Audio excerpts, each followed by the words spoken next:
الحالة الأولى اللي كانت في الدقيقة 34، وهي حالة تسجيل هدف صحيح لنادي النصر، حيث أنه لا يوجد ابتداء تسلل على لاعب النصر، ولا يوجد هنا خطأ في الالتحام، لأن هذا الالتحام اللي حدث التحام عرضي من صنعه لاعب فريق الرائد، هو من انزلق باتجاه لاعب النصر الذي كان يلعب الكرة بطريقة صحيحة. لذلك هنا الفعل العرضي اللي أكدنا عليه نهاية الموسم العام هو اللي حدث في هذه الكرة. بنشوف لاعب النصر لعب الكرة بشكل صحيح، نشوفها ناخذها فريم أحمد، ونشوف من اللي وضع نفسه في ريسك المخاطرة هو لاعب الرائد. لذلك هذا الالتحام يعرف بالالتحام العرضي لأنه لم يصنع من قبل مهاجم النصر، لذلك الهدف سجل بطريقة صحيحة. ممتاز. ولا يوجد فيه خطأ ولا هدف صحيح. هذه الحالة الثانية أبو زياد. نذهب إلى حالة أخرى وهي حالة أيضا سقوط للاعب النصر داخل منطقة الجزاء. الحكم في موقف مميز، لاعب الرائد نجح في قطع الكرة ومن ثم أيضا حدث الاحتكاك. ناخذ فريم. شوف هنا المدافع أخذ الكرة، ما تلا ذلك هو فعلا اللي نسميه الشيء العرضي اللي ما هو مقدور اللاعب انه يرتكبه. هنا ايضا كمل احمد، لا يوجد ركله جزاء للنصر عطفا على ان هنا مدافع الرائد نجح في قطع الكره. هنا ينتهي كل شيء ولم ياتي بفعل جديد ابو الوليد، يعني لم ياتي بالرجل. انا برجع لك للحاله هذه وكمل حالاتك اللي بعدها. تفضل ابو زياد. وهذه لا يوجد ركله جزاء. نذهب الى حاله مهمه ايضا في المباراه في الدقيقه طبعا 46، وهي حاله احتساب ركله جزاء صحيحه لنادي الرائد وطرد غير صحيح للاعب النصر، ولكن يحسب الحكم للمباراة أنه أخذ القرار بما رآه في اللعبة الأولى. هنا أصبح دور حكام تقنية الفي آر بالتأكيد أنها هذه ليست حالة منع فرصة محققة لتسجيل هدف، وإنما حالة سلوك غير رياضي تتمثل في منع اللاعب من أخذ مكان أفضل، لأن الكرة كانت هنا أقرب إلى حارس المرمى من كونها للمهاجم. لذلك تم استدعاء الحكم للتأكد من قراءة الحالة، وبالفعل هنا حالة مسك تستحق احتساب ركلة جزاء، وعاد الحكم عن الطرد اللي هو بداعي منع فرصة محققة لتسجيل هدف لأن الكرة أقرب إلى حارس المرمى. صراحة قرار يحسب لحكام المباراة داخل الملعب ولحكم تقنية الفي آر بالقراءة الجيدة لموضوع الطرد. نذهب إلى حالة أخرى في الدقيقة 64، حالة سقوط للاعب النصر داخل منطقة الجزاء. هنا لا يوجد أي خطأ مرتكب من لاعب الرائد بسبب أن لاعب النصر هو من عاد من الخلف، ووضع قدم الرائد كانت في الحركة الطبيعية للاعب. نشوف لاعب النصر هو من وضع نفسه في هذه الوضعية، حركة قدم لاعب الرائد طبيعية لا يوجد فيها أي فعل يستحق الاحتساب، ناهيك أنه طبعا ما في شيء يؤكد أن اللاعب قد يكون في موقع تسلل، لكن المهم بالنسبة لي أن ما حدث في هذه الحالة فعل، لأنه اللاعب منين جاء أبو لولي؟ جاء من الخلف، وحركة اللاعب كانت حركة هنا طبيعية في التراجع للكرة، لم يكن فيها فعل يحتسب بموجبها ركلة جزاء، ولا يوجد خطأ في هذه الحالة.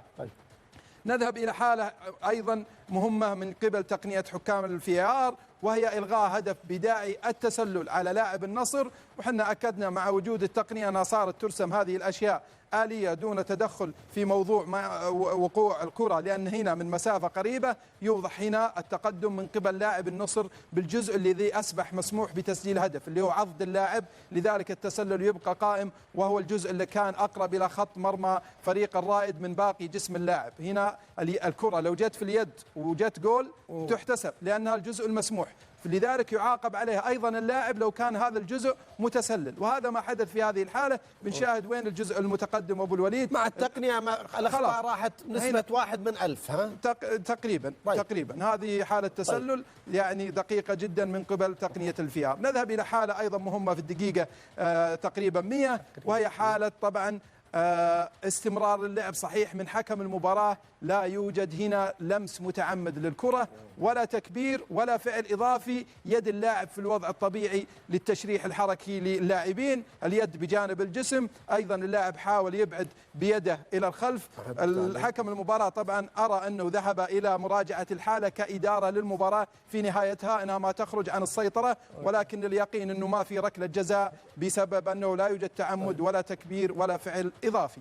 هذه مجمل الحالات المهمة في مباراة النصر والرائد. يعني على حسب اللي سمعت منك 6 حالات، الحالات الجدلية تقول جميعها صحيحة، قرارات الحكم صحيحة فيها مع الفار. صراحة كانوا فريق واحد صراحة أبو كم تقيم الحكم؟ طبعا الحكم في هذه الحالة بينزل إلى 7.9 بسبب أنه راح مراجعة، هذا السبب. ولكن ادارته يعني حتى الحاله الاولى 7.9 تقييم عالي ابو زياد ولا لا؟ طبعا لانه ما اخطا خطا مؤثر في المباراه ينزل عن 7.4. ساعده الفار في موضوع الطرد ابو الوليد.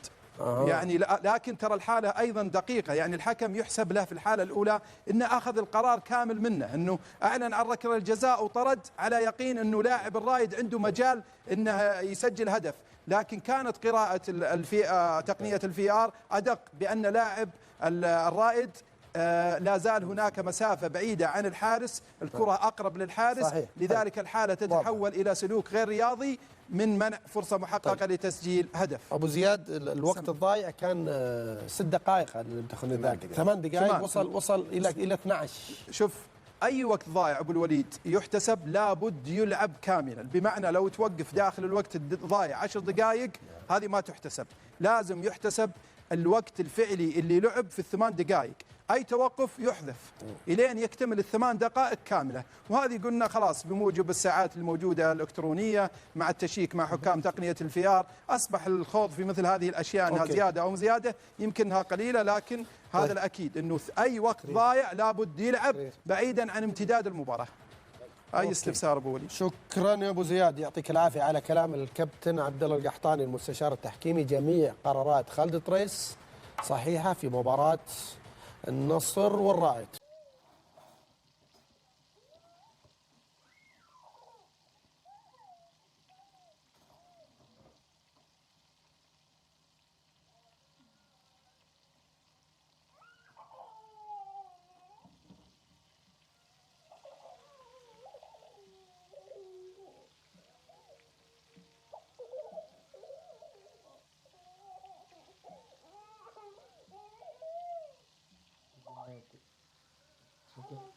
ممكن نصلح ماما؟ قولي يا ماما قولي لها كوي. ده كوي يا مامي.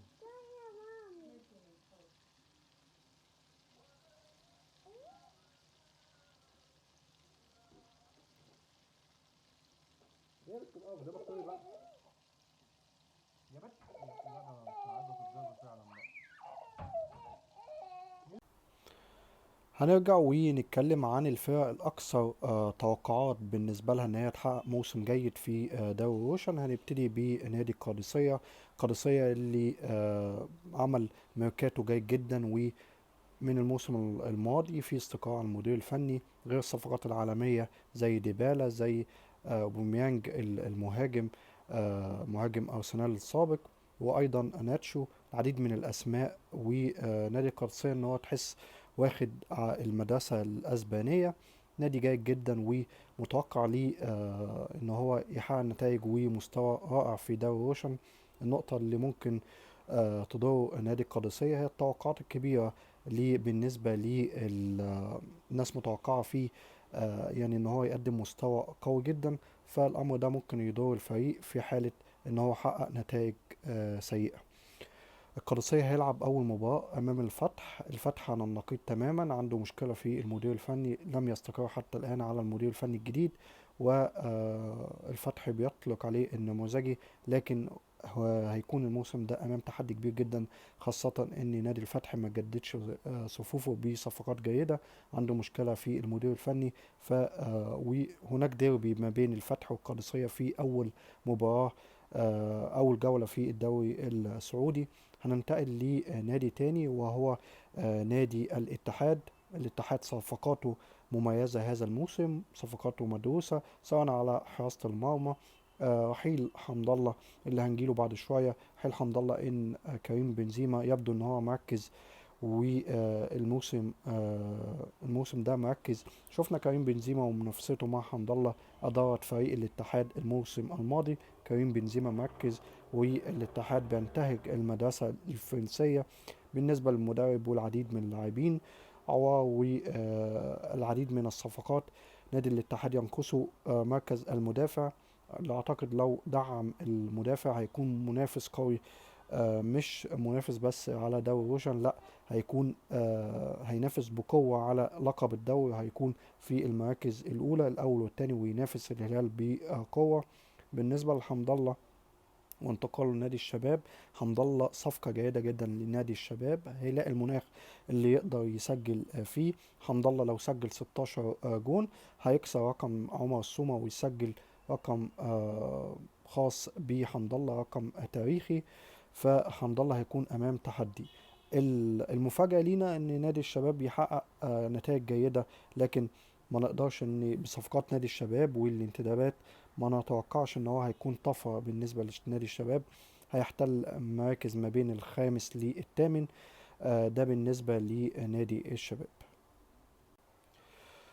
وهيواجه نادي الشباب في أول مباراة نادي الاتفاق اللي مستقر من الموسم الماضي العديد من الصفقات والانتدابات. نادي الاتفاق الموسم ده هيكون قوي جدا على مستوى الأسماء، واستمرار ستيفن جيرارد في القيادة الفنية للفريق هيعطي قوة كبيرة جدا لنادي الاتفاق. وأعتقد مواجهة هتكون قوية جدا بالنسبة لنادي مباراة الشباب والاتفاق. هتكون مواجهة من العيار الثقيل والناس هتستمتع بيها.